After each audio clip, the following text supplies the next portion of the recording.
drive by King. Wheels through the lane, now spins back. Ja hangs, puts it in! Oh, what a shot by Morant in the clutch! So hot. Oh, Jaren said no! Because he doesn't put on the play, comes up with a monster block.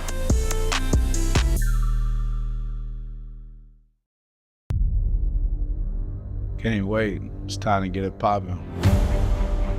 It's going to be crazy. The fans are going to be loud. We need just energy. Behind the back to Jaren for the flush! We're going to need, the form rocking. We're going to need, everybody in Memphis to be out there to come to support. When the fans are good, we're good. Simple as that. A Bane three, yes sir! Desmond Bane with ice water in his veins. We'll ride the energy together. When it's all on the line, you turn to the strong, the stable, the unwavering. To those with a history of raising their performance, to meet the moment. It's true in basketball. It's true in banking. Grizzlies checking from Pinnacle. Play hard, bank easy. Open a Grizzlies checking account with at least $100 and a recurring direct deposit by August 31st. And you could receive a $200 direct deposit bonus into your account. Details at grizzliesbanking.com. Member FDIC. Sonic Radio. Welcome back to Sonic RNDIO. That spells radio with me, the CIO. This just in, the new Sonic $1.99 menu lets you build a crave-worthy meal for just $1.99 an item. Whether that's a creamy shake, crispy tots, or a quarter-pound double cheeseburger. This just out. Ostriches. They're mean, not very cute, and in my opinion, way too big for a bird. Don't miss the Sonic Fun 99 menu. 5 items, always $1.99. Live free, eat Sonic. Tax not included. See menu for details.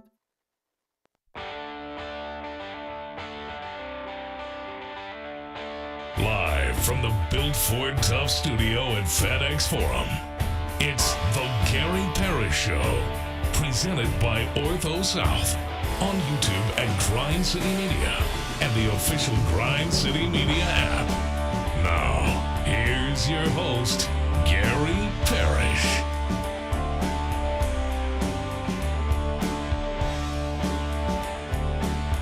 All right, I'm here. My name is Gary Parrish. I'm speaking to you from Midtown Manhattan, New York City. Bennett Doyle back in Memphis, producing the program. Glad he's with me. Glad you're with me. Hope you're getting through the day best you can.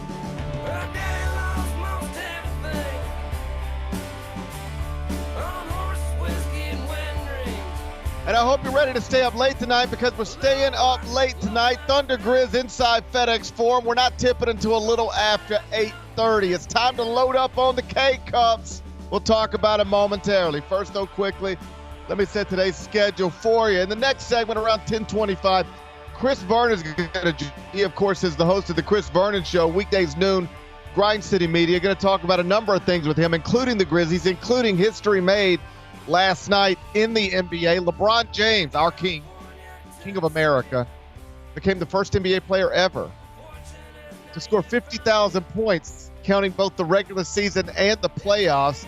How did Chris Vernon celebrate that monumental achievement by LeBron James? I'll ask him. We'll do it in about 25 minutes.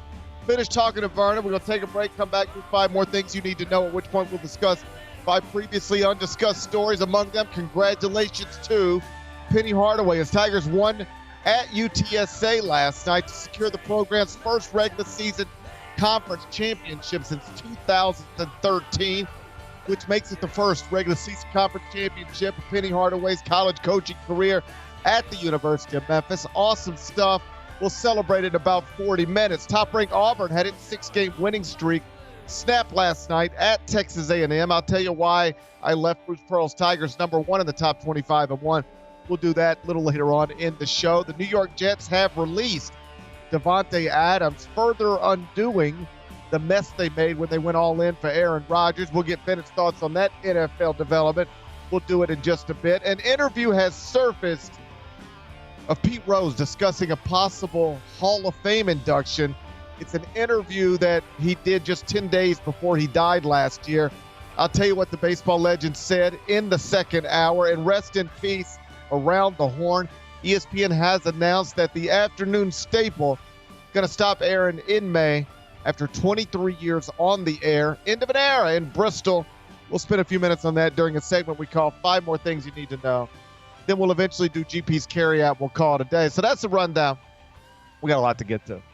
But I did want to start with your Memphis Grizzlies because game 62 of game 62 of a scheduled 82, they're going to play it tonight in downtown Memphis. First place Oklahoma City is in town. Grizz-Thunder inside FedEx Forum. Tip schedule for a little after 8:30. You can watch it on ESPN. Tickets available. Grizzlies.com. As you likely know, the Grizzlies are going to be without the two-time All-Star Jaren Jackson Jr. tonight. He left Monday's loss to the Hawks with an ankle injury very early in the first quarter. Official diagnosis came yesterday, grade 2 left ankle sprain. He is considered week to week. So Jaren Jackson Jr.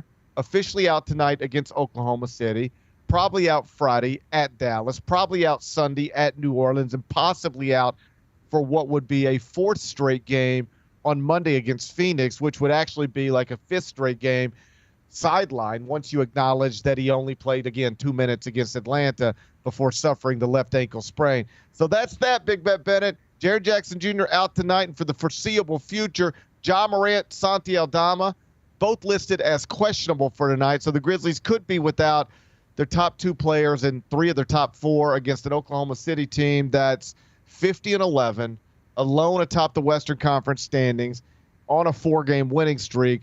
Unsurprisingly, the Thunder are listed on the road tonight as 9.5-point favorites. It's not ideal.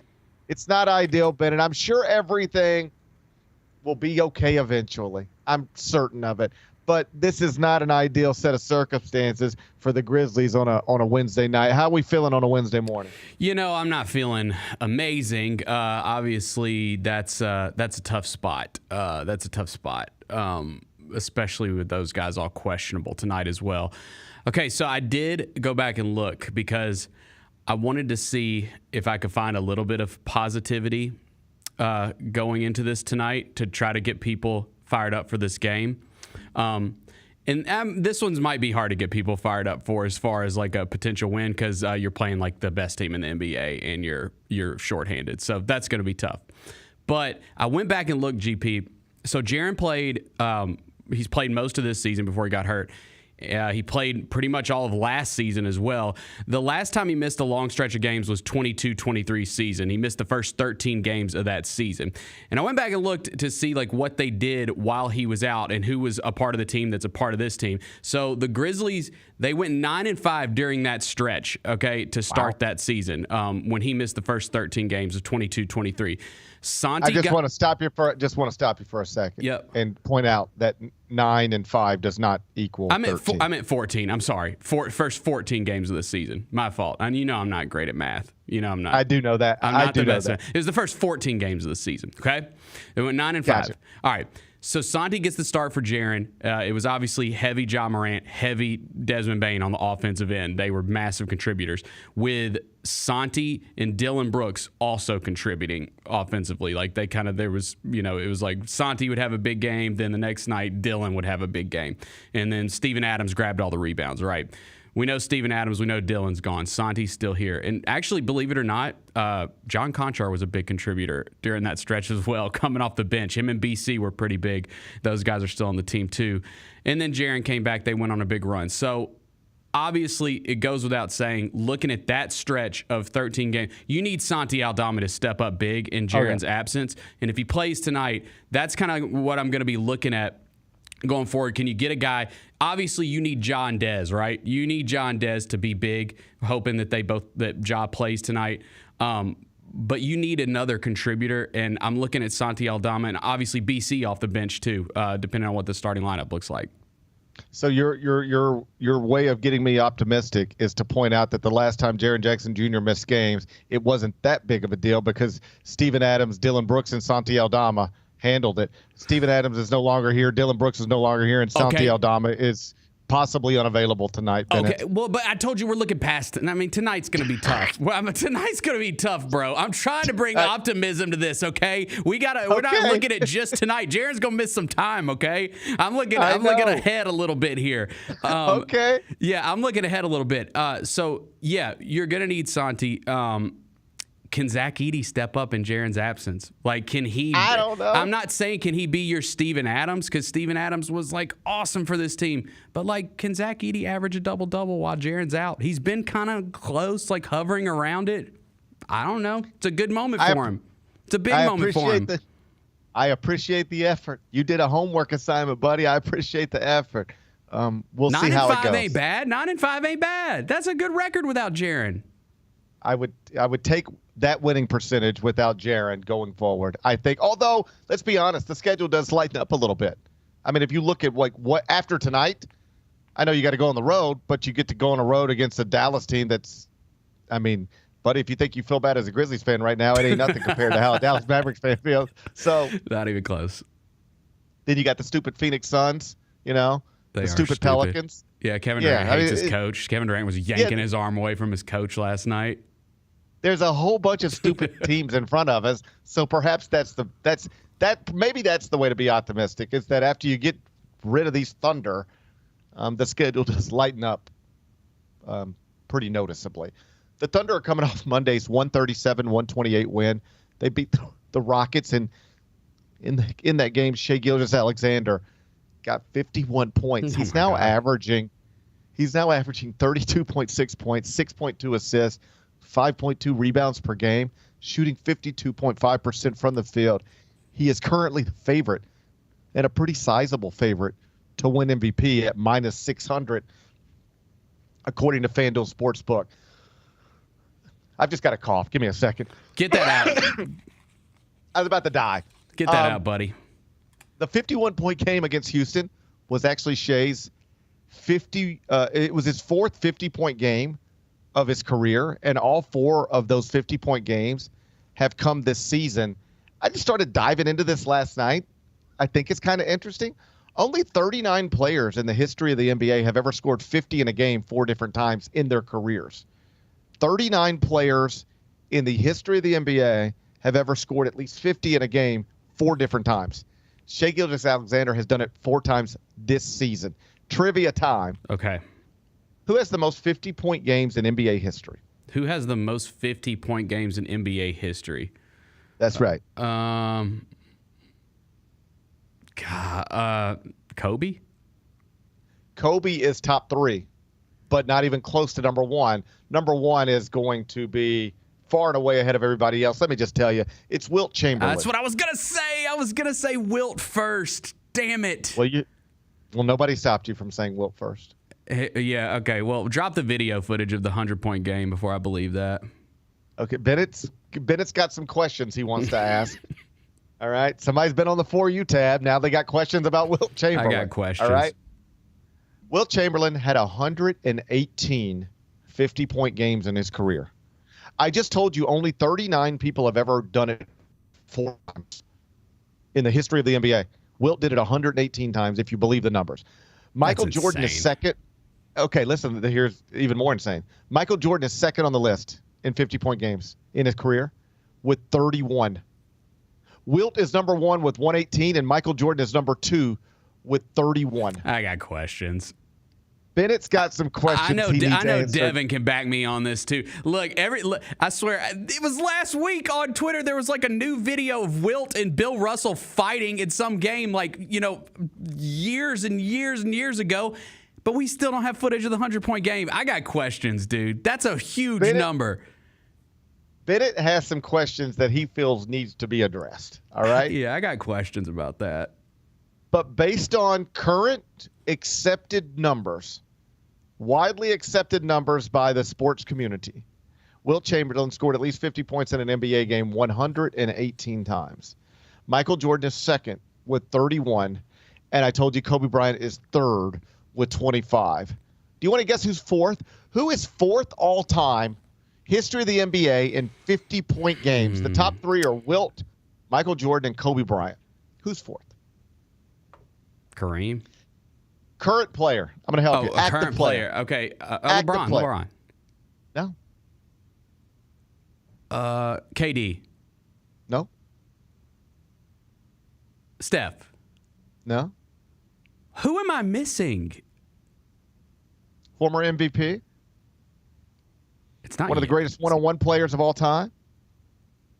bounced around a little bit throughout his career? Kyrie. No, he wasn't an MVP. Russell Westbrook. Has a beard a little bit like yours? Has a beard like mine. Oh, James Harden. James Harden, 23. James Harden has 23 50-point games in his career. That ranks fourth all time. Again, Shai Gilgeous-Alexander has 4 this season. You ready for this? Larry Bird had 4 in his career. That's crazy. I mean, that's why the wilt thing is wild, because I think that's just like the changing of the league, right? Larry Bird would have had, if he played in this era, he would have had more, right? That's exactly what I would expect you to say. I should have thought before I said that. I should have thought. Exactly. I gotta think. Exactly. I've had a long morning, dude. I barely got in here. I gotta think before I speak. What happened? Full disclosure, the way this works every morning is I go to bed around 4:30, and then I set an alarm, and then I wake up on Wednesday. I do the Eye on College Basketball podcast, and I try to wrap that up a few minutes before it's time to do the Gary Parrish show.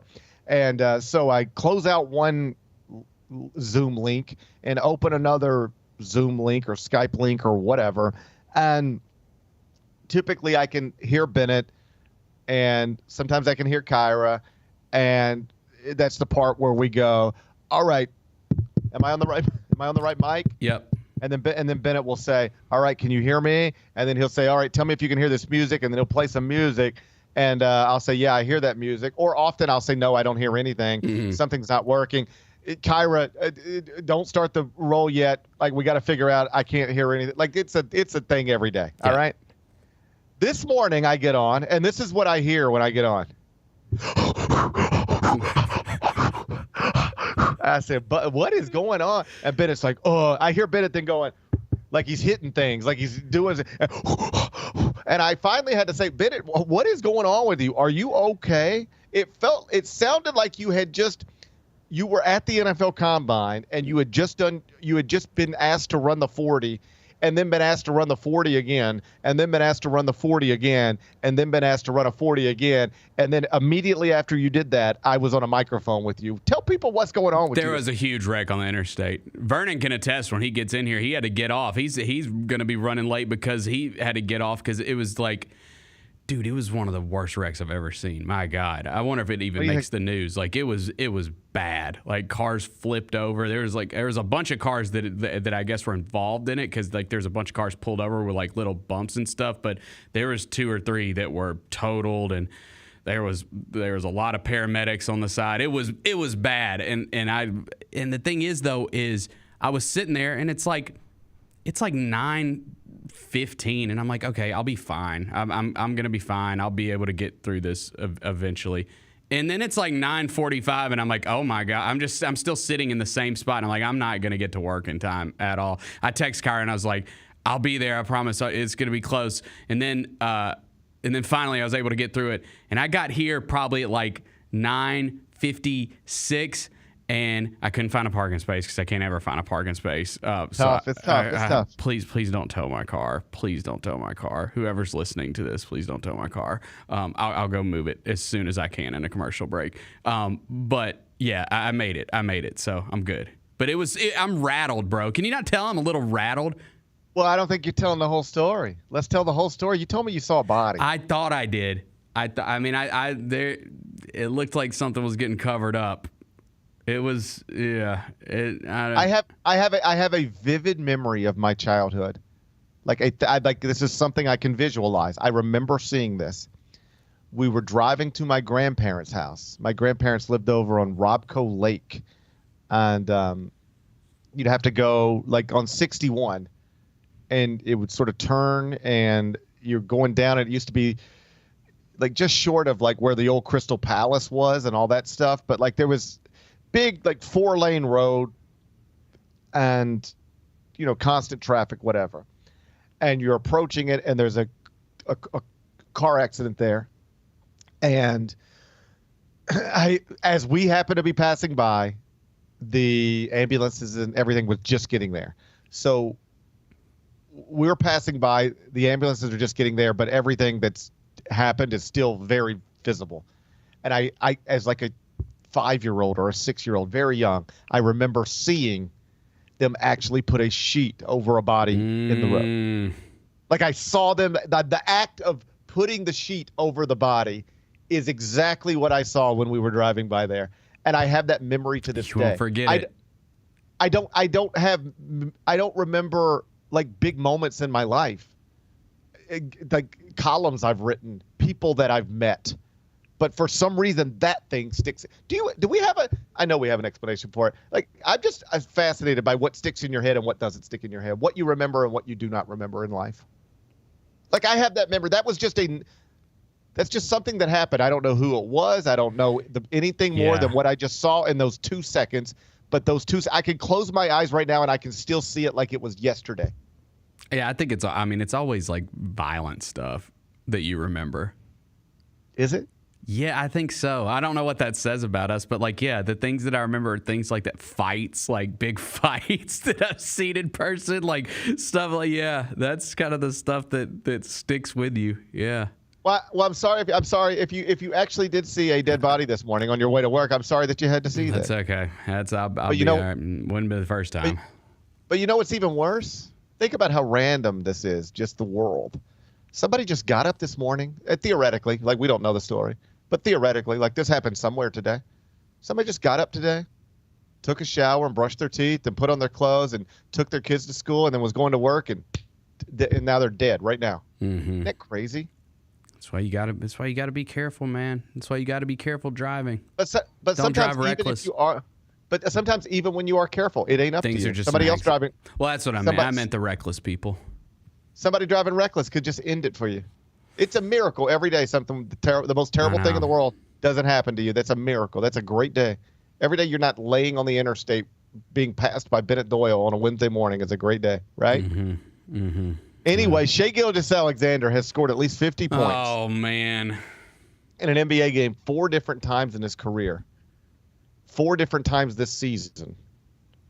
And that's the same amount Larry Bird had in his entire top 10 NBA player of all time. And I know you think that Larry Bird would have many more if he were playing in this era, right? That's right. And perhaps he would have. I'm not sure.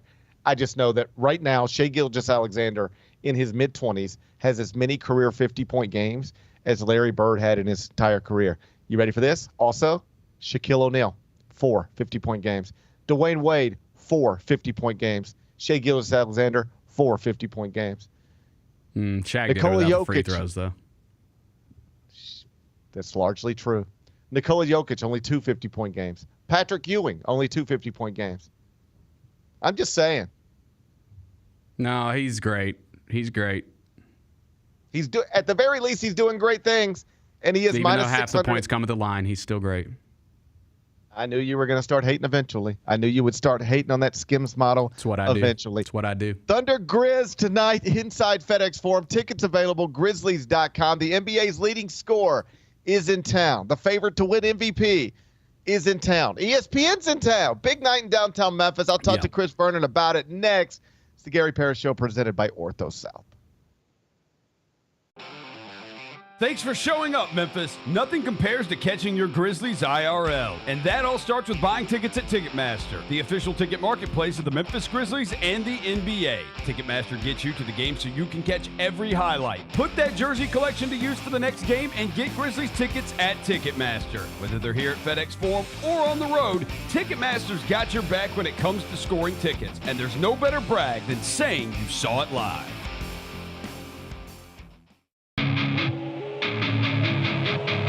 Our fans have a huge impact on our ability to play to the level that we're striving for. Drop off, Morant. Oh! Well, you wanted home crowd involvement. I love those moments where you see our guys engaging in the fans, and the fans just get pumped up. They are standing in FedEx Forum. I would hate to be on the other side with the opposition when FedEx Forum's rolling. That's such an unbelievable relationship that our group has with our fans.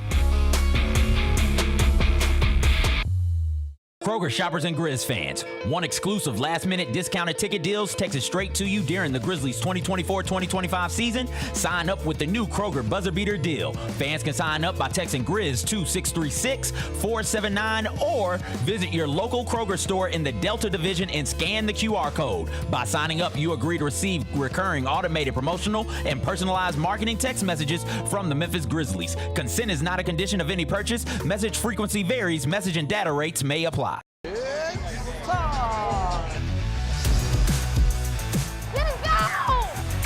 Bain drives. Oh yeah, oh yeah. Close. He hits and the Grizzlies have the lead. Yeah!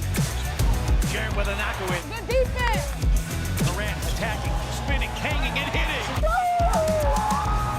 Let's go, go! Let's go!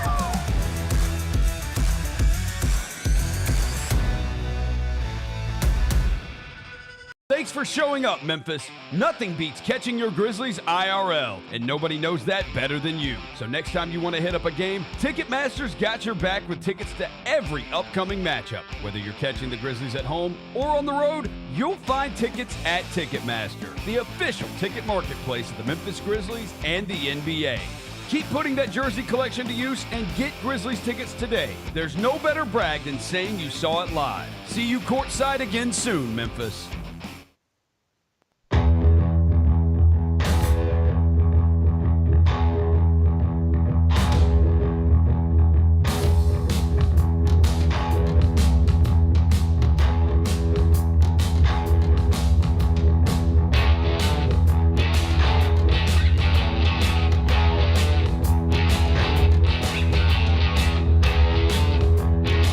Welcome back, Gary Parrish Show, presented by Ortho South. I'm in New York City. Bennett Doyle back in the Built Ford Tough Studio, FedEx Forum, downtown Memphis. And Chris Vernon, the host of the Chris Vernon Show, weekdays noon, Grind City Media. He joins me on Wednesdays.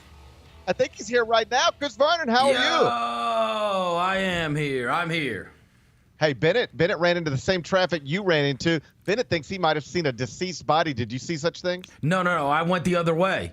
I hit Google Maps before I was headed down here, and it was dead red on the highway for like 7-8 miles. I was like, what in the world happened there? So I just ended up going back roads to get here.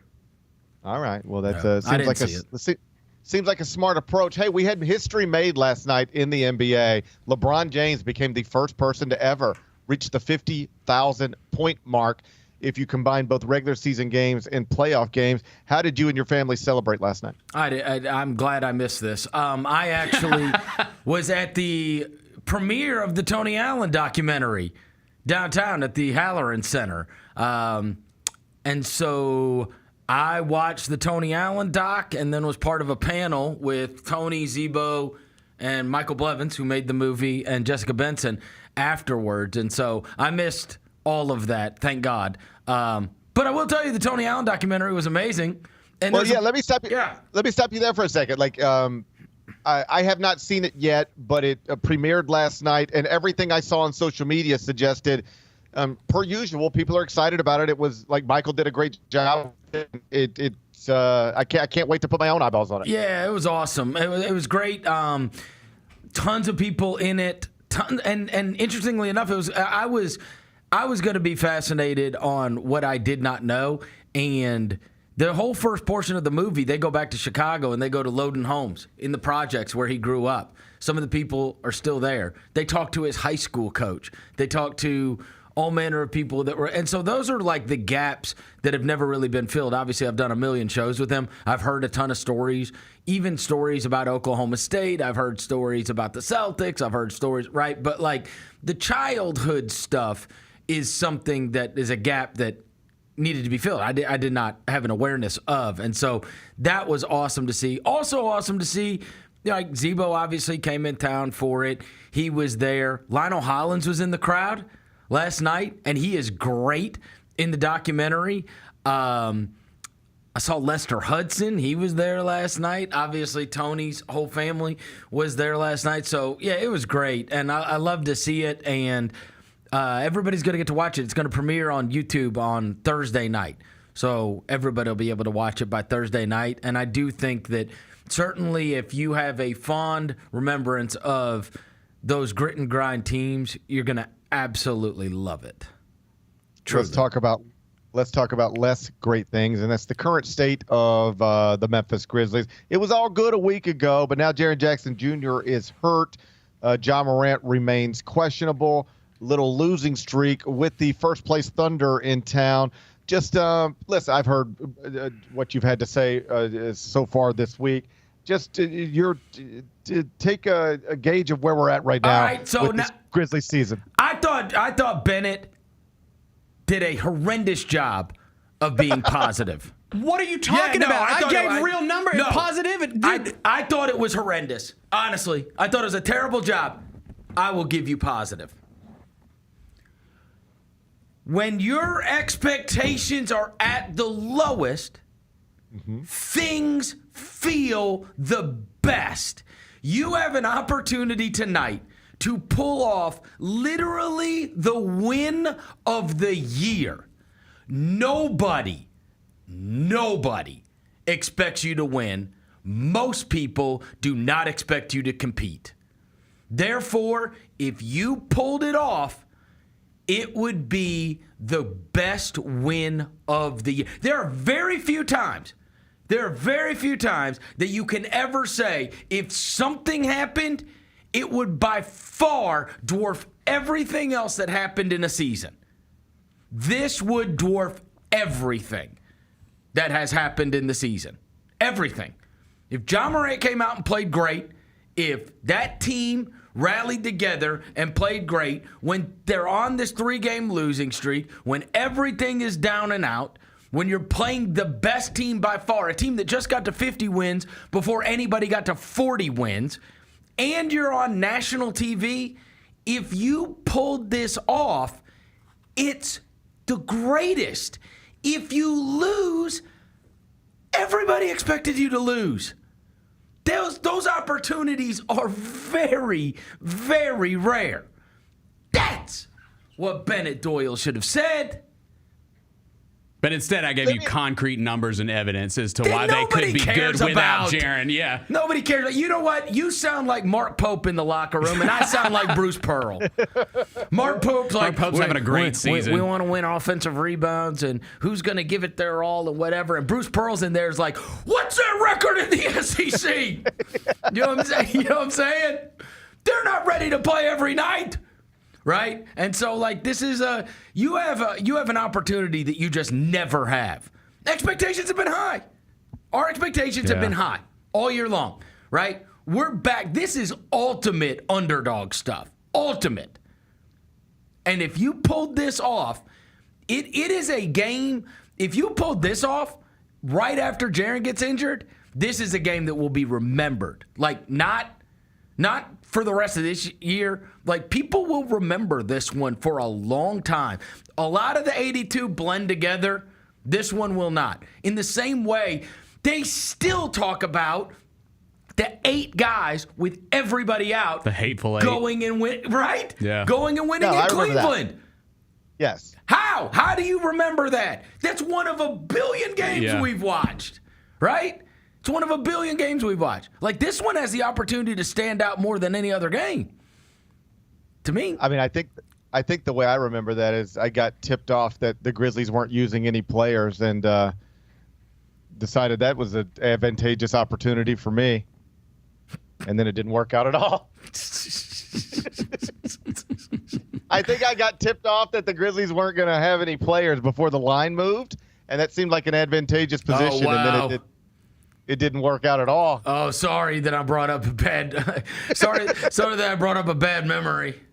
I think what you consider a good memory, I just remember it costly. Let me ask you a serious question. Yeah. Because I don't doubt for a second, you beat Oklahoma City tonight. It is a memorable victory, just like the victory over the Cavs that time was a memorable victory. But is it meaningful? What would it actually mean? Absolutely, yes, it's meaningful. It means that you could drag yourself up off the ground. It means that you've got heart. And keep home court in the playoffs. It means that you can keep your standings in the standings. It means that everybody is going to get to put up the screenshot of every single person on the ESPN panel picking the Thunder. Right? Like, these are the These are the moment. Like, we're rarely the underdog. Rarely the underdog, especially like this. Right. Nobody believes they're going to win tonight. Nobody. All right. At this moment, we still don't have an update on Ja Morant, at least officially from the team. I assume we'll get that a little closer to tip-off. And again, tip-off will be a little after 8:30 tonight.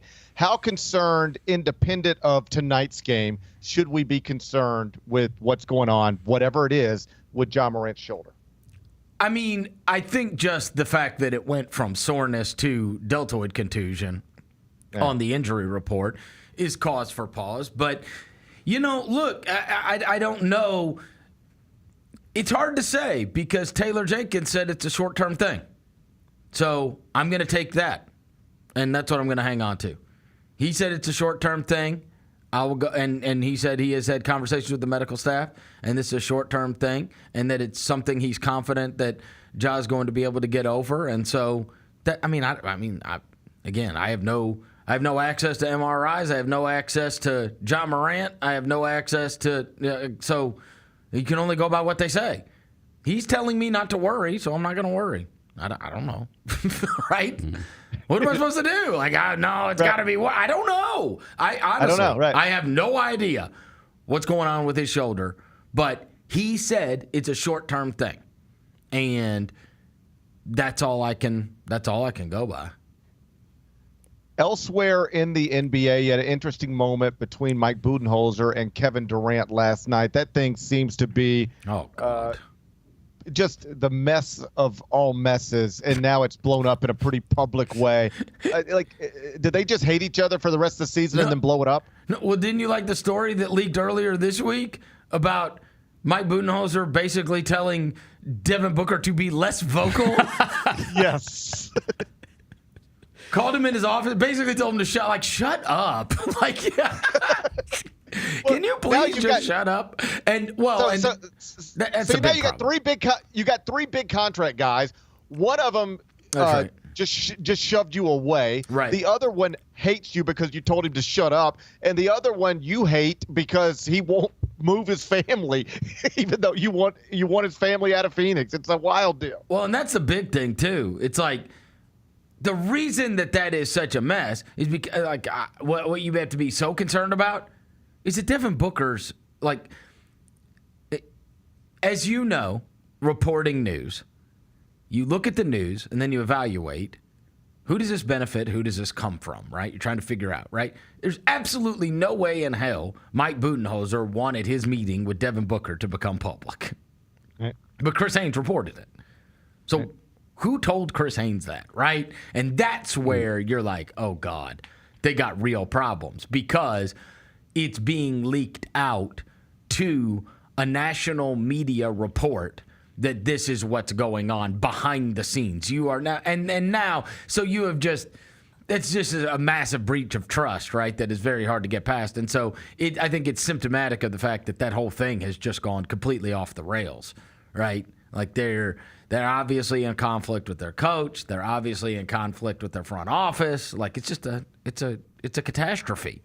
Honestly, it's a catastrophe. That is, I mean, at least with Philly, you can say Embiid's hurt. Those guys have been generally healthy this year, and it's been a catastrophe. And now that's when it starts to get – it goes from being a massive disappointment to getting ugly. And ugly is a story being leaked about what's going on behind the scenes. Ugly is something that played out in front of everybody's eyes last night. And they can say whatever they want afterwards, but that is obviously not indicative of guys that are on the same page. We'll just say that.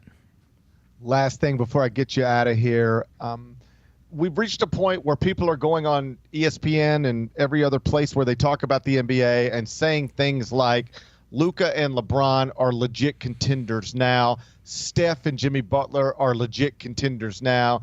Steph and LeBron at advanced ages, where earlier in the season it looked like they were going nowhere, both have teams that are good enough to compete for Western Conference titles, NBA championships. Do you subscribe to that? Absolutely. And I think it's one of the great lessons in so many times we evaluate players on what they bring to the table individually. They say, oh, this player is good and this player is good. But in many cases, you don't evaluate how that player acquisition affects the group and, most importantly, affects the other best players on the team.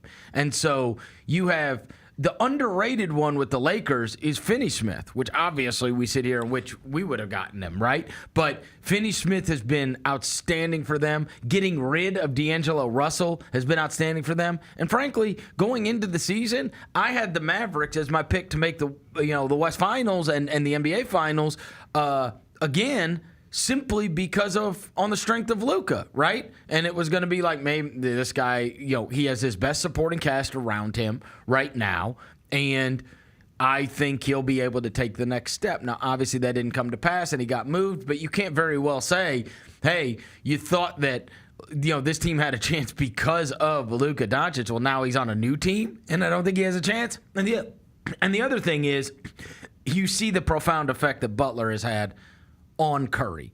It's not just about adding Jimmy Butler into the mix. It's now there is someone else you have to worry about. Right. Because frankly, nobody cared about worrying about anybody else. Your whole game plan was Curry, and then if I've got a whiteboard, it's Curry, and then you're so far down the list before you even get to the next guy. Honestly, nobody cares about Wiggins. Nobody cares about Kuminga. Nobody cares. They're not worried about those guys beating you. They're worried about one guy beating you. Now you have to worry about two guys beating you, and the world changes. And so, look, one of the things we know, veteran teams win more often than not, virtually always. Veteran teams win, and teams with great players win. And so I think we both kind of looked and thought, I think Adam Silver's got to be going crazy, because I think we looked at those situations and said, "This is the end. Is this the end of the road?" Right? These guys aren't good enough to carry it by themselves, but both of them augmented their roster to the point where those guys have been given another chance, and they're obviously going to be super dangerous. No team wants to look across and see LeBron James and Luka Doncic or Steph Curry and Jimmy Butler. Those are dangerous teams because of what they've added. That is Chris Vernon from the Chris Vernon Show. It's weekdays noon, Grind City Media. He'll be in studio in about an hour 20, getting you ready for tonight. Grizz-Thunder inside FedEx Forum, 8:30 tip. Thanks, brother. I'll see you soon. We come back, turn our attention to college basketball. Congratulations to Penny Hardaway. Went to San Antonio last night, picked up another road victory, and secured at least a share of his first conference championship and the Tigers' first conference championship since 2013. We'll talk Memphis basketball next. Gary Parrish Show, presented by Ortho South. Grizz Nation gets set for tip-off 1 hour before every Grizzlies home game with the warm-up show. Get the latest news, notes, and analysis live from courtside at FedEx Forum. This team is doing everything that Taylor Jenkins and his coaching staff envisioned it could do. Join me, Lang Whitaker, along with Michael Wallace, Jessica Benson, and other personalities from Grind City Media, Memphis, and around the NBA. 1 hour before every home game, live at Grind City Media on X, YouTube, and the official Grind City Media mobile app. Let's face it, there's a lot of trash talk in basketball, but the great teams let their performance do the talking. Like Ford F-150 with Pro Power on board, a class-exclusive industry-first feature that turns your truck into a mobile generator and leaves the competition speechless. Ford F-150, official truck of the Grizzlies. Greatness starts here at your Mid-South Ford dealer. Class is full-size pickups under 8,500 pounds, GVWR. Our fans have a huge impact on our ability to play to the level that we're striving for. Drop off, Morant. Oh! Well, you wanted home crowd involvement. I love those moments where you see our guys engaging in the fans, and the fans just get pumped up. They are standing in FedEx Forum. I would hate to be on the other side with the opposition when FedEx Forum's rolling. That's such an unbelievable relationship that our group has with our fans. There's no substitute for experience, the knowledge gained from having been there before, and the passion to share what you know to make everyone around you better. It's true in basketball. It's true in banking. Grizzlies checking from Pinnacle. Play hard. Bank easy. Open a Grizzlies checking account with at least $100 and a recurring direct deposit by August 31st, and you could receive a $200 direct deposit bonus into your account. Details at grizzliesbanking.com. Member FDIC. Thanks for showing up, Memphis. Nothing beats catching your Grizzlies IRL, and nobody knows that better than you. So next time you want to hit up a game, Ticketmaster's got your back with tickets to every upcoming matchup. Whether you're catching the Grizzlies at home or on the road, you'll find tickets at Ticketmaster, the official ticket marketplace of the Memphis Grizzlies and the NBA. Keep putting that jersey collection to use and get Grizzlies tickets today. There's no better brag than saying you saw it live. See you courtside again soon, Memphis.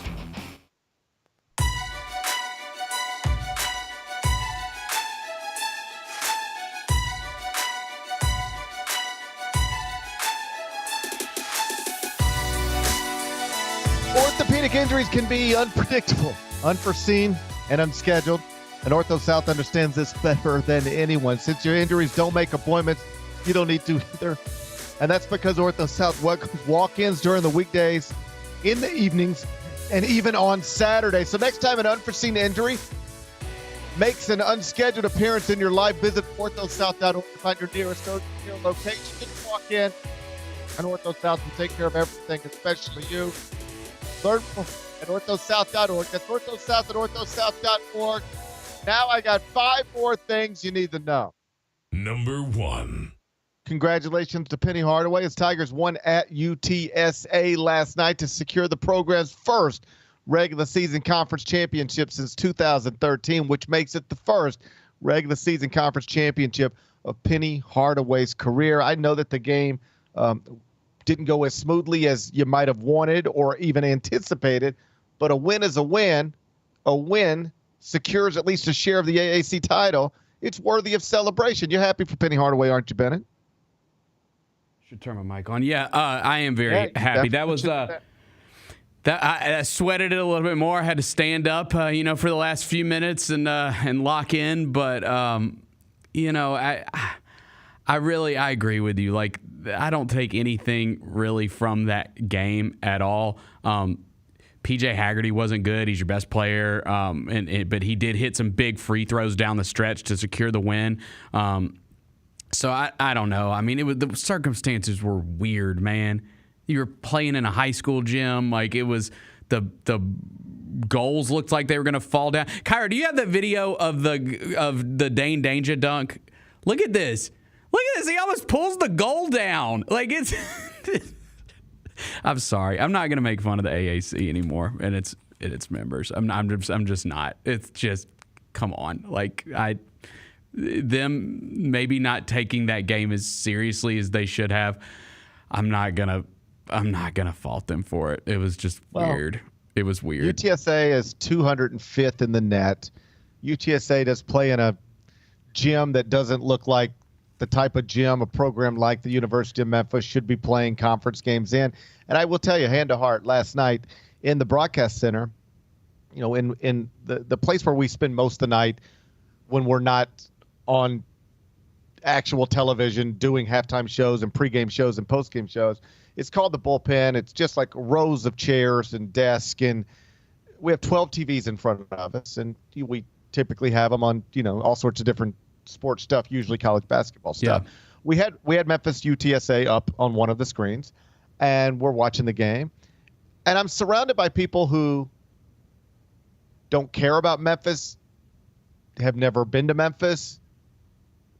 They have no affiliation whatsoever.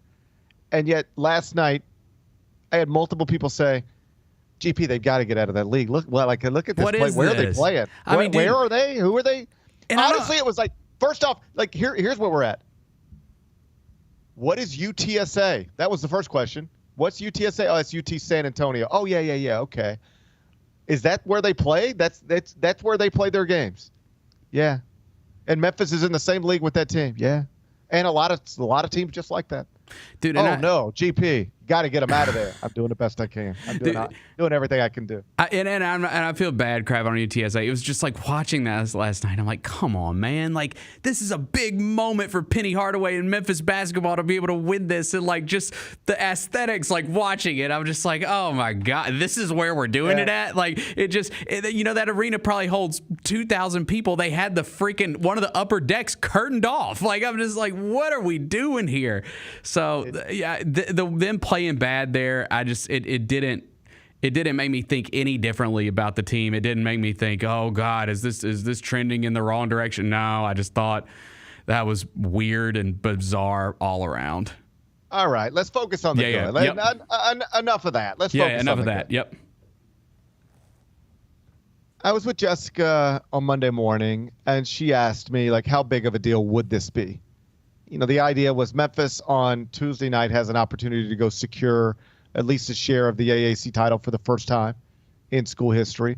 First share of a conference championship since 2013.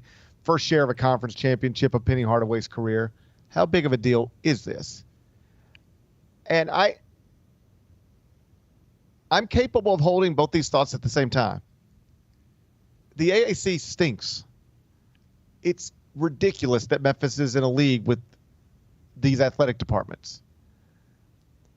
But it is still a nice achievement to win a conference championship. And it should be celebrated because, first off, don't ever forget, it's been clear for a while that Penny Hardaway has a good team, but it wasn't clear coming into the season that he was going to have this kind of team. They brought back one scholarship player. They fired multiple assistant coaches just before the season.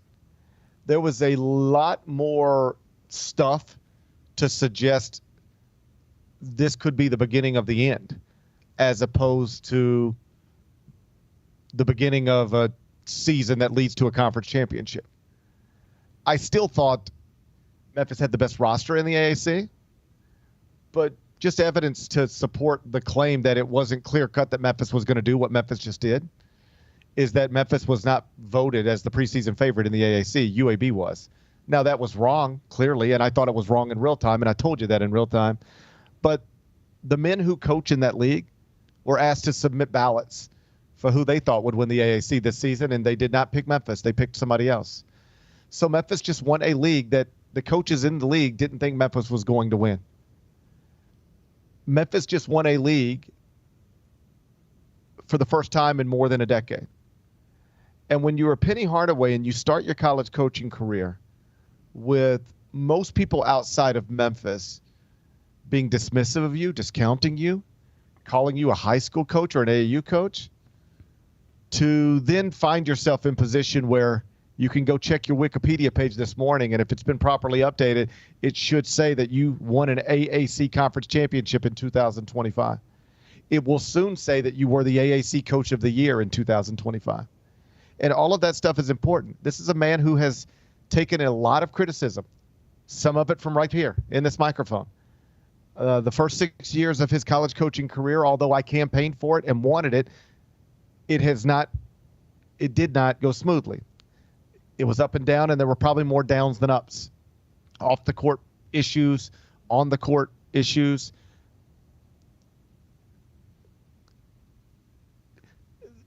Then you only bring back one scholarship player for year 7. Then you fire your staff weeks before the start of year 7. There was no guarantee we were going to be spending March 5th talking about the things we're talking about. These could be very difficult and different conversations if things went differently. But instead, we're talking about a conference championship. Instead, never again will somebody from another AAC market be able to say when Memphis fans or coaches or administrators or media members say stuff like, this league stinks, we got to get out of this league, we're trying to upgrade. You know, for years, you know what AAC fans in other markets have been able to say? Hey, Memphis, if you think you're so good, why don't you ever win the league? I know you get number 1 recruiting classes. I've seen those. Congrats. But you don't ever win anything with them. The AAC stinks, and you can't stand being in a league with all of us, but you never win this league. You didn't win it last year, year before, any other year it's ever existed. You think you're better than us, but nobody else thinks you're better than us. If so, you wouldn't be with us. Buddy, stop talking to us like you are better than us. You know who doesn't think you're better than us? The Big 12 doesn't think you're better than us. The ACC doesn't think you're better than us. The Big East doesn't think you're better than us. Any of them could take you at any time. They don't want you. Stop telling us you're better than us when nobody else thinks you are, and you have never proved it on the court. All right? That's the type of stuff people would say. And although I don't agree with every point, it's easy stuff to say when you can always point back to, well, Memphis ain't won this league or any other league since 2013. Now that's off the table. You eliminate that. You can't just say we're the best program in the AAC even though we don't have any AAC championships. I mean, you can say it, and it's been true since Houston left at least. But it becomes harder for everybody to accept when you can't back it up with the trophies. Well, now Memphis is going to have the trophy. And soon enough, P.J. Haggerty's going to have his own trophy. And soon enough, again, Penny Hardaway's going to have a Coach of the Year trophy. And this is all good stuff. And what it suggests is that we'll see where the NCAA tournament goes, and hopefully it leads to the first Sweet 16 in a long time, since 2009, since John Calipari was the coach. But we're not going to have any of those complicated conversations that it wasn't clear we wouldn't be having to have when this season got underway. We did not know what we would be talking about in March, but it was always possible we could be talking about who do we think should be the next head coach at the University of Memphis. How do you feel about Will Wade? Would you be comfortable hiring Will Wade, given his NCAA issues? These are the types of things we could be talking about on March 5th. Instead, we're talking about a conference championship, and now on Friday, you get South Florida at home, and that should just be a celebration, right? That should just be a celebration of Tiger basketball. The Penny Hardaway era hasn't been perfect, but it's in a good place right now. We're not talking about the bubble. We're not talking about missing the NCAA tournament.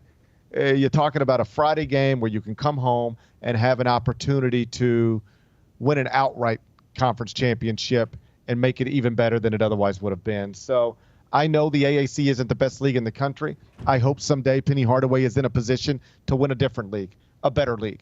But as it is, this is the only league he's in a position to win, and he won it. For the first time in his career, he should be applauded. I'm happy he's getting to enjoy this.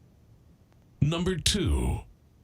Elsewhere in college basketball last night, top-ranked Auburn went to Texas A&M and took a loss for the first time in 7 games, but did not lose their number 1 ranking in the top 25 and won, and will not lose their label as the number 1 overall seed in any projected bracket, as long as the bracketologist in charge of assembling the bracket knows what they're doing. Simply put, we've talked about this for a while, so I won't bore you with it again. But Auburn is so far ahead of the field that they could afford a loss at Texas A&M, and it doesn't change their place in the bracket. They were the number 1 overall seed this time yesterday. Even after a loss on the road, would still be the number 1 overall seed. They're 15-3 in Quadrant 1. If you wanted me to drop Auburn from number 1, what you would be asking me to do is move Duke from number 2 to number 1. Duke is 6-3 in Quadrant 1. Auburn is 15-3. The resumes aren't even close. This is like Auburn with like a 4 or 5 shot lead in a golf tournament. If you want to continue with that analogy, sure. Auburn just bogeyed a hole at Texas A&M. Came back to the pack a little bit, but Auburn still has a comfortable lead over everybody else. You ready for this? Jerry Palm told me last night. Auburn could lose to Alabama on Saturday and still wake up on Sunday as the number 1 overall seed in the projected 2025 NCAA tournament bracket. So Bruce Pearl said last night, once people are telling you you've locked up everything, you've locked up the outright SEC title, you've locked up a 1 seed, you've probably locked up the number 1 overall seed in the entire bracket. Once people are constantly telling you that, it's human nature to lose focus, to maybe not come with the same type of intensity you otherwise would come with. And, oh, by the way, on the other side was a Texas A&M team that has been ranked in the top 10 at certain points this season, a Texas A&M team that really needed a win because they were on a 4-game losing streak in that ridiculous SEC. Bottom line, it was set up for something like this, but it doesn't change the order of things too much. Auburn is going to be the number 1 overall seed in the NCAA tournament, and Bruce Pearl is still going to be your SEC Coach of the Year. Number 3. The Jets have released Davante Adams, further undoing the mess that they made when they went all in on Aaron Rodgers. How long do you think it's going to take that franchise to recover from deciding to commit to Aaron Rodgers and doing everything he asked you to do to go out and put people around him, and now you're undoing one mistake after another? Well, I mean, that franchise has been recovering from something since its inception. So, well, not since its inception. They used to be good, like before I was born, but yeah, I don't think there's. Are they going to recover anytime soon? No, they're the Jets. Is Davante Adams still somebody? If you had a contending football franchise, you would like for him to be a part of it? Hell yeah, he's awesome. He's still really good. It's funny, like when he went there, I think everyone obviously thought they were going to be better, just because those two had always been good together and always had won together.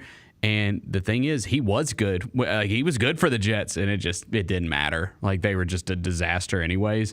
But I think he's still really awesome. Like, if the Titans were in a different spot, I would totally be wanting to go get Davante Adams. Reportedly, the Los Angeles Chargers are a real option. Ian Rappaport reporting that Davante Adams wouldn't mind reuniting with Aaron Rodgers somewhere. You know, let's try this again somewhere else. I mean, they do have a great connection. Like, he was awesome with Rodgers again this year. Outside of that, a West Coast option makes the most sense. That Davante Adams likes the idea of being on the West Coast as opposed to not being on the West Coast. Mm-hmm. And the Chargers then could be an option for the all-pro receiver. So in New York, they continue to undo the mess that they created in pursuit of Aaron Rodgers' success. And now we wait to figure out where Aaron Rodgers will play football next year, if he chooses to, of course, and Davante Adams, where he'll be employed next season. Hey, we'll monitor the situation and keep you updated. Number 4. Interview surfaced yesterday, or at least the transcript of an interview surfaced yesterday, that Pete Rose conducted on September 20th of last year, which was 10 days before he died. And it's an interview where Pete Rose is discussing his Hall of Fame candidacy. And what Pete Rose said at this time, again, 10 days before he passed, is that he had reached the conclusion. I'll just give you the quote directly. He said, "I've come to the conclusion, and I hope I'm wrong, but I've come to the conclusion that I will make the Hall of Fame, but not until after I die," which I totally disagree with, because the Hall of Fame is for two reasons: your fans and your family. That's what the Hall of Fame is for. Your friends, your fans and your family. And if my family can't be there to celebrate with me, and my fans can't be there to watch me celebrate this moment, what is the point of even having the moment? And I completely agree with them. Pete Rose is a flawed individual, like flawed human, not just flawed baseball man. It's a flawed human, right? Like all of us, by the way, but maybe in different ways than some of us. Whatever. But he's a hell of a baseball player. And as long as we have other flawed humans in the Baseball Hall of Fame in Cooperstown, I just have never really believed that we need to draw the line at Pete Rose. And I get it. He agreed to a lifetime ban. He served a lifetime ban. I understand that according to the letter of everything, you can justify it. I've just never been interested in justifying it. I've just always been interested in, I know that guy made some mistakes and poor decisions, but if he would have died, like literally died, the day that he retired as a baseball player, he would have been a no-brainer, first ballot, Hall of Famer. Nobody would disagree unless they were just trying to disagree for the sake of being different. So his baseball career is still Hall of Fame worthy. I'm not that interested in the decisions he made post-playing career, keeping him out of a museum that he otherwise would be in. I feel the same way, by the way, about Barry Bonds, about Mark McGwire, about Roger Clemens. I just think the best baseball players of all time belong in the Baseball Hall of Fame. If you want to accurately and honestly tell their story about how they were complicated figures, about why Pete Rose is controversially in the Hall of Fame, why Barry Bonds, Roger Clemens would be controversial figures in the Hall of Fame, tell their stories. It's fine with me. Tell their stories. Use 40 words or 4,000. It's fine with me. But the best baseball players who have ever lived belong in the Baseball Hall of Fame. And it's a real shame. There are bigger problems in this world, obviously. But I do think it just kind of sucks that Pete Rose so badly wanted this. His family so badly wanted this for him. His fans have so badly wanted this for him. And he really did have to leave this earth without ever getting to experience that moment. If you watch the Pete Rose documentary that Max did last year, I thought it was great and also wonderful at illustrating just how much this mattered to him, how badly he wanted it. And I know folks make mistakes, but as I've gotten older, at least, I am way more interested in forgiving people for their mistakes than I am in trying to make them pay for it forever. Like, you live long enough, you're going to make some poor decisions in your life. I kind of like the idea that maybe you don't have to pay for them forever. And on a scale of 1 to 7, that's the scale we like to use, gambling on baseball games while managing, betting on your team, no evidence that he bet against his team, at least no known evidence that we've ever seen. It's just, shouldn't have done it. Absolutely, pay a price. But did he have to pay the ultimate price? I thought this was an interesting point that Pete Rose made in that documentary. He said, I could have been a drug addict, and they would have reinstated me at some point. I could have been an alcoholic. They would have reinstated me at that point. I would be in the Hall of Fame. I could have hit my wife multiple times, got arrested for it, had the mugshot, and I would still be in the Hall of Fame. Why did I have to pay a lifetime sentence for something that isn't necessarily the worst thing ever? There are people who have done terrible real-life stuff that are in the Baseball Hall of Fame. I made a mistake. I paid a price. I was removed from managing my hometown franchise that won a World Series shortly after he was removed. He paid an incredible price. The idea that you could let him in the Hall of Fame and that would mean he didn't pay a price has never made sense to me. He lost his reputation. He lost his ability to manage his hometown franchise. He lost the possibility of becoming a World Series championship manager. He paid a huge price. You didn't have to make him die and pay the biggest price he never wanted to pay. He just wanted to stand there one day in Cooperstown and be celebrated as a Hall of Famer. And because you kicked it down the road and kicked it down the road and kicked it down the road, he died before you ever got a chance to do it. And we now know, because this interview surfaced yesterday, not only did he fear this reality, he expected it. He expected it. And that's kind of sad. Again, bigger problems in the world, all parts of the world. But that's just kind of a sad story that would have been so easy for people with power to change. You could have changed this story and made it a nice story with a sweet ending. And in Ches, instead you decided to stick to your guns. And for what? Who won? Who wins? Who benefits from not putting Pete Rose in the Hall of Fame while he was still alive to enjoy it? I don't think anybody can answer that question in a way that would be compelling to me. And if you can't answer that question in a way that would be compelling to me, I think that a mistake was made. Number 5. Rest in peace, Around the Horn. After 23 years on ESPN every afternoon, for the most part, it is now going away. End of an era. It's the end of an era, Bennett. It is. And, I was thinking about this yesterday when the news broke. I used to watch it religiously. Like, I used to watch that show all the time. And, like, I don't at all anymore. I do not at all anymore, okay? And I was thinking, well, why? Why? When I used to, it's the social media age. And what it is I used to, anytime, the Grizzlies or the Tigers in football or basketball would do something big that might get national recognition, I'd always go to ESPN and go to like those shows to see if it's on the A block, or if they're going to talk about it on Around the Horn, or if they're going to talk about it on PTI and their rundown, like is it going to make like the national sports news? Well, now anytime anything like that happens, you immediately go to Twitter or Instagram or Facebook or wherever to try to find what people are saying about it. So I think we kind of, I'm not saying that we lost interest. I'm just saying, like, I think a lot of times, at least from a local aspect, I always went to those shows for things like that, and I just don't anymore. Like, I can see everything, right away, whatever I'm looking for. Yeah, I think there's some of that. Like you used to pre-Twitter, pre-Facebook, if you wanted to hear an opinion about your favorite basketball team or football team, there were only a handful of places to get it. Your local sports talk radio station and a national sports talk radio station. Yep. A national columnist, a local columnist, or like whatever they were saying on Around the Horn or Pardon the Interruption or one of those types of shows. Now, everybody has an opinion about everything every day. I can jump on Facebook and see my neighbor's opinion about the Grizzlies losing streak. Right. You know?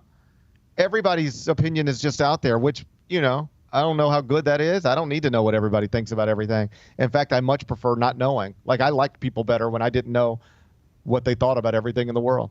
Like, there are people that in my real interactions with them, I go, oh, that's a cool person. That's a reasonable person. That's a person I like. I don't mind being around. Then I monitor their social media. Not monitor. I just see it. I just see it. I don't monitor. I just sort of see it. I stumble into it, and I'm like, oh, wow. I wish I didn't know this about them. Oh, wow. Maybe I wouldn't want to be around them as much as I thought I might tolerate. I don't think we need to know everybody's opinion, but we do now, and perhaps that's had some impact on Around the Horn. This is stupid, but this was always my hang up with the show because I love Tony Reale. He's like, I don't really know him, but like we follow each other on social media, and he just seems like I emphasize the word seems. Again, I don't really know him, but he does seem like the type of guy I would like. He seems like the type of guy I would like. Mm-hmm.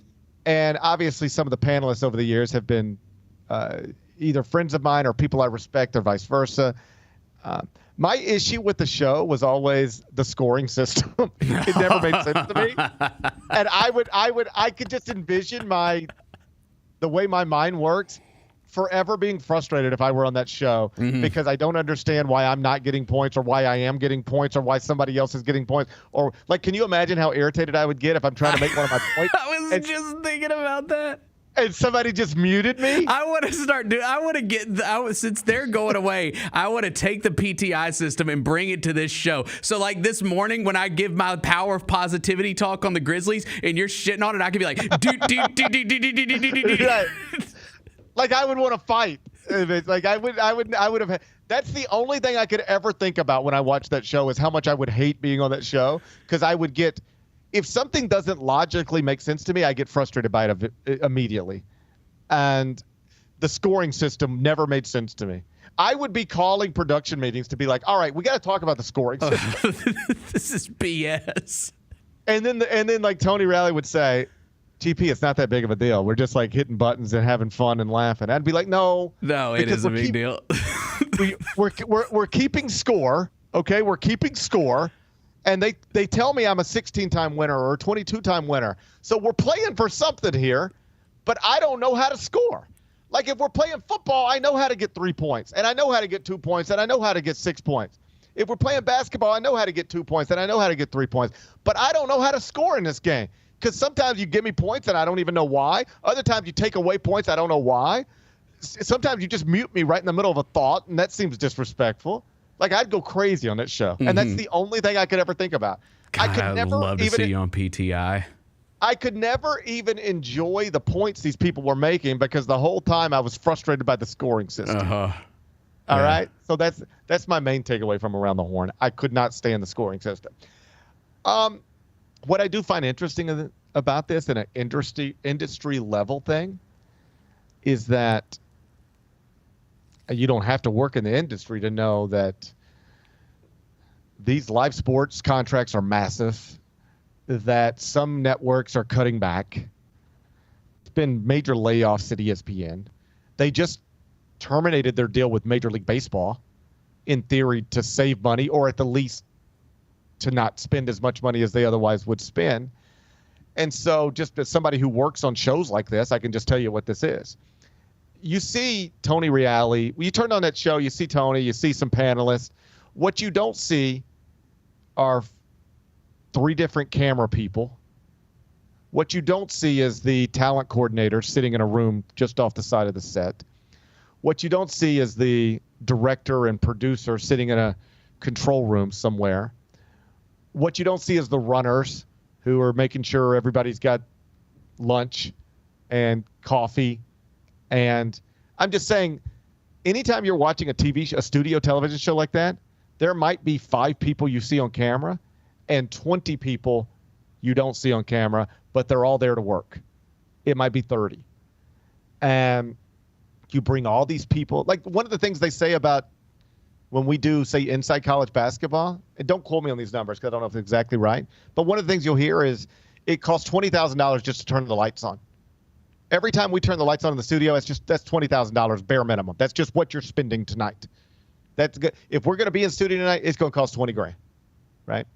So, and it's often more. So you're seeing this at various places. You committed to doing Around the Horn at whatever time it came on every day, late afternoon, and it would lead into Sports Center. And let's say you're leading into an hour-long Sports Center. So you're bringing in a whole crew to do this. I'm just making up things, but just play along. You're bringing in a whole crew to do this 30-minute television show. And then it's a whole different crew doing an hour-long Sports Center.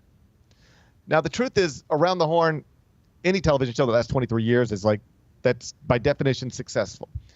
But when you look at the numbers right now, how many more viewers are we getting in that 30-minute window than we are getting in the next hour window, or that we would get if we put literally anything else in this 30-minute window? Is it tangible? Is it noticeable? Is it meaningful? All right, so how about this? What if we, rather than bring in this entire crew and pay all these salaries, these panelists are getting paid probably per show. Tony has a big salary, I'm certain. Rather than keep spending all this money 5 days a week on the show, what if we've already got a crew coming in for Sports Center. We've already got hosts for Sports Center. We've already got the entire production set up for Sports Center. What if we just told all those people to work an extra 30 minutes? To just, instead of, we'll do Around the Horn from 4:30 to 5 and then Sports Center from 5 to 6. What if we just did Sports Center from 4:30 to 6 and you eliminate all the cost connected to that 30-minute show that led into Sports Center, and you show no downside? It doesn't cost you in the ratings. It doesn't cost you in advertising. It just saves you all of the cost associated with doing that 30-minute television show 5 days a week. I'm not telling you that's what motivated them to do this. I'm just telling you those types of decisions are being made all over the country. I mean, at CBS Sports, we have CBS Sports Network and CBS Sports HQ, and they're both running 24 hours a day. Do you know what somebody decided at some point over the past year? Why do we have these incredible studios in Fort Lauderdale and Stanford, and we're not using them to create content for CBS Sports Network? So now if you turn on CBS Sports Network later today, you'll see me on cable television live from this same hotel room. And it's just that rather than bringing a whole crew into the CBS Broadcast Center and turning on those lights and doing individual shows and independent shows, like, we can take advantage of these other people who are already working, who are already in makeup, who have already had their meals ordered, who are already in a different studio, and it looks basically the same. And it just saves a lot of money, but we're still putting stuff on TV. These are just the decisions that are being made all over the country right now in television networks. And on some level, I'm certain Around the Horn was a victim of that. Whether I watch the show or not, whether you watch the show or not, I never want to see television shows featuring people who have jobs like mine go away, right? Because now all these other people looking for new places to talk. I want as many places to talk about this stuff as there could possibly be. So it's a sad day, but also probably just a sign of where we at, of where we're at in the industry. Sad day, but not surprising day. Let's be back with GP's Carryout.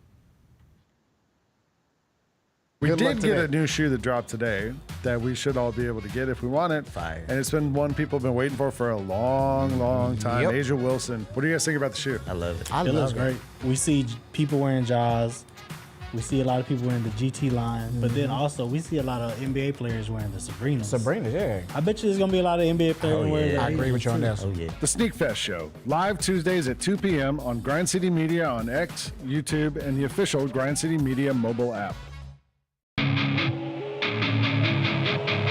Our fans have a huge impact on our ability to play to the level that we're striving for. Drop off, Morant. Oh! Well, you wanted home crowd involvement. I love those moments where you see our guys engaging in the fans, and the fans just get pumped up. They are standing in FedEx Forum. I would hate to be on the other side with the opposition when FedEx Forum's rolling. That's such an unbelievable relationship that our group has with our fans.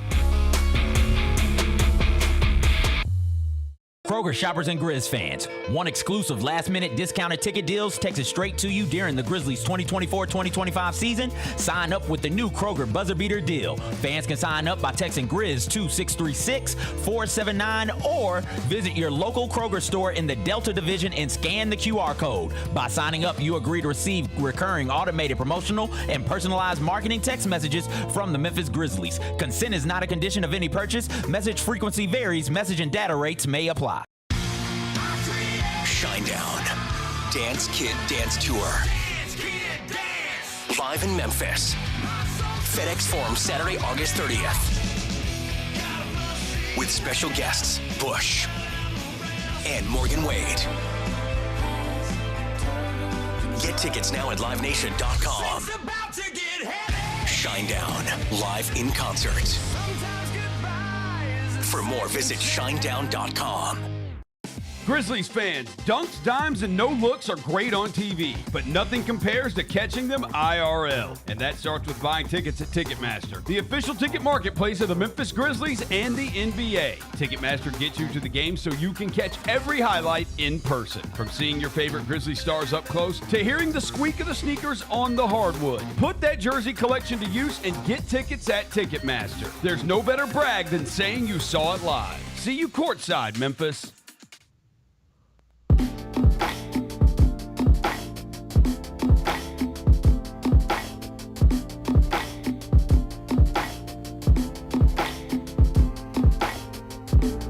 Welcome back, Gary Parrish Show, presented by Ortho South. I'm in New York City. Ben Doyle back in Memphis producing a program. Let's wrap this up with GP's Carryout. It's time for GP's Carryout. One final segment filled with stuff to take with you. It's not everything you need to know, but it's most of it. What did we learn today? Whole bunch of stuff, but we mostly focused on your Memphis Grizzlies in advance of a big game tonight inside FedEx Forum.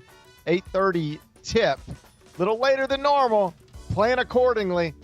Thunder Grizzlies, FedEx Forum. Tickets available, Grizzlies.com. The Thunder, of course, come in with the best record in the Western Conference and with the NBA's leading scorer and the favorite to win the 2025 MVP. His name is Shai Gilgeous-Alexander. Is Shai Gilgeous-Alexander the type of player kids care about? He's the favorite to win MVP. He's the leading scorer in the NBA.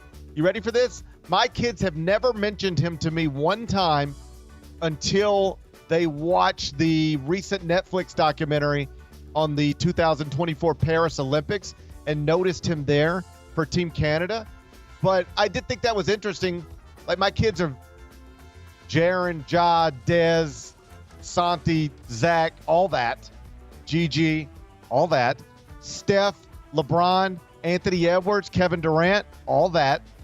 They seemed unaware of the greatness of Shai Gilgeous-Alexander. What does that say? What does that tell you? Yeah, I don't think he's there yet. I think it all depends on what they do in the playoffs this year, because what we've seen in the past is, and there will be Thunder, like you do get Thunder fans that come into town for these games. So you'll see some Shai jerseys, but no, it's not like the guys that you just mentioned. And I think it's because, you know, after the Bucks won the title, you saw way more Giannis jerseys at games. Obviously, after the Warriors started going on their runs, you saw way more Steph jerseys at the games. KD. I think it's once these guys get there, and Luka, once these guys get there and get to like a Western Conference Finals, that's when you start seeing win a championship. That's when you start seeing their jerseys more in the arenas, and I think it'll be the same for him. I don't think he's there at that level yet where the kids just like love Shai, but I think he's close. I don't think he's there yet either, but he's probably close. I'm just always fascinated by what enters my kids' world, because some of it's just going to be stuff that I expose them to or stuff my wife exposes them to. But the truth is, at the house, we just don't have SportsCenter on nonstop. Mm-hmm. Whatever they discover in sports, it's going to be Met stuff for me, Grizzly stuff for me, and then whatever it is they pick up on their iPads, on their PlayStations, and they pick up on Patrick Mahomes, and they pick up on Giannis. Like, my little guy has Giannis shoes because he liked the idea of Giannis. In music, I just remember years ago, like my kids coming to me and I'm just talking music with them. I'm like, so what are you listening to? And their favorite rapper at the time was XXXTentacion. Now that's not somebody I put in front of them. So where did they find that? How did they find that? Travis Scott was another one. Like I didn't expose them to Travis Scott. They just sort of found that on their own. And they hadn't seemed to find Shai Gilgeous-Alexander on their own yet, outside of NBA 2K on PS5. Mm-hmm. They know he exists there. But just in terms of him being one of the biggest stars in basketball, he hadn't really registered with them yet. But he is the leading scorer in the NBA. He is the favorite to win MVP, and he will be in town tonight. Grizzlies-Thunder, little after 8:30 tip. ESPN, tickets available, Grizzlies.com. What's today's biggest game? Go college basketball. Number 4, Tennessee, projected as a 1 seed in the NCAA tournament right now. They're down in Oxford at the Pavilion. Tips at 8 o'clock. ESPN 2. Tennessee a little bitty favorite on the road. 2.5 points. Your total is 137.5. How you going to act? This is kind of that time of year where the Vols tend to disappoint. Let me go Ole Miss. I like it, Bennett. Let me go Ole Miss. I like a home underdog. I like a home underdog inside of a hostile environment. And that's an Ole Miss team that isn't ranked right now, but has been ranked much of this season. Tennessee's really good and obviously has stuff to play for, because if they lose tonight and Alabama wins tonight, Alabama might jump back up into that 4th number 1 seed spot behind Auburn, Duke, and Houston. So the Vols have stuff to play for. But I like a little home underdog, Bennett. Hey, I like what you're doing. Where is Ole Miss in the grand scheme of all this? Are they on the outside looking in, or are they still they're in? No, very safely in the NCAA tournament. Chris Beard is going to have the Rebels in the NCAA tournament. I had them 26th in the top 25 and 1 yesterday. I bumped them out this morning to put BYU in, and I didn't move Mississippi State all the way out. But for what it's worth, Jerry Palm right now has Ole Miss as a 6th seed in the NCAA tournament. So, yes, like they could lose. Okay. Yeah, they could lose tonight. They could lose this weekend. They could lose their first game in the SEC tournament. Ole Miss is going to be in the NCAA tournament, but they don't want to enter on a losing streak. So let's see if they can get it done tonight. I like a little home underdog, Ben, and I like what you're doing here. Give it to me. Ole Miss plus the points inside the Pavilion tonight. What are we watching on TV? Have you watched Running Point yet? Do you know Running Point? I have not. Okay, it's on Netflix. It stars Kate Hudson. It's been out for about a week. It's still in the top 10 on Netflix. The premise is an unlikely girl boss, that's Kate Hudson, takes over her dysfunctional, I love a girl boss too, takes over her dysfunctional family's basketball team in this comedy series from Mindy Kaling. So it's 10 episodes, and the episodes are about 30 minutes each. They range from like 27 to 32. And what's interesting, at least, first off, I've seen multiple people say, hey, this is kind of not bad. I haven't heard anybody say it's great, but I've heard people say, hey, it's kind of not bad. And if you like Kate Hudson, and who doesn't like Kate Hudson? You like Kate Hudson, don't you? She's one of my favorite movies ever. She is one of your favorite movies ever, or She's in one of your favorite in one movies? of my favorite movies ever. I'm sure you And can it guess is? the title. Almost Of Famous. course. Yeah. Almost Famous, right? Classic. It is a classic. Everybody loves Almost Famous. Are you old enough to remember Wildcats, starring Goldie Hawn? Yes, I am old enough to remember. I've never seen Wildcats, though. I grew up on Wildcats. I bet I've seen Wildcats 50 times. And the premise was Goldie Hawn, who is Kate Hudson's mother. Same type of deal. She's comes from a family, and she starts coaching men, and everybody's like, you can't do this. And then she's like, yes, I can. And then she does it. and everybody's like, woohoo! And this feels like it's the same thing starring her daughter. Oh, so I mean that can't be a coincidence. That's got to be let's do this again, where you're doing the same thing your mom did. Maybe, I guess so. Mindy Kaling was the creator of this series on Netflix, Running Point. So Goldie Hawn, once upon a time in the 80s, I think Wildcats came out in the mid-80s. 1986. The year I was born. Wildcats is the 1986 American sports comedy film directed by Michael Ritchie and starring Goldie Hawn. It is the film debut. I don't remember this part at all. I know what you're going to say. Wesley Snipes and Woody Harrelson were in this movie together. I'm looking at them. And then they go on to be White Men Can't Jump. Is that right? That's right. Well, look how much we're learning today. I got to watch Wildcats. I remember it being fun. It's rated R. I remember it being fun. I remember Wildcats being fun. I remember liking it as a kid. So I would have been around 9 years old when it came out. I remember liking it as a kid. And now Kate Hudson is playing a similar role in Running Point. It's available right now on Netflix. You can stream it if you want to. What's the best thing we've read? I updated the top 25 and 1 this morning. Kept Auburn at number 1 and used the words at the top of the rankings to explain why.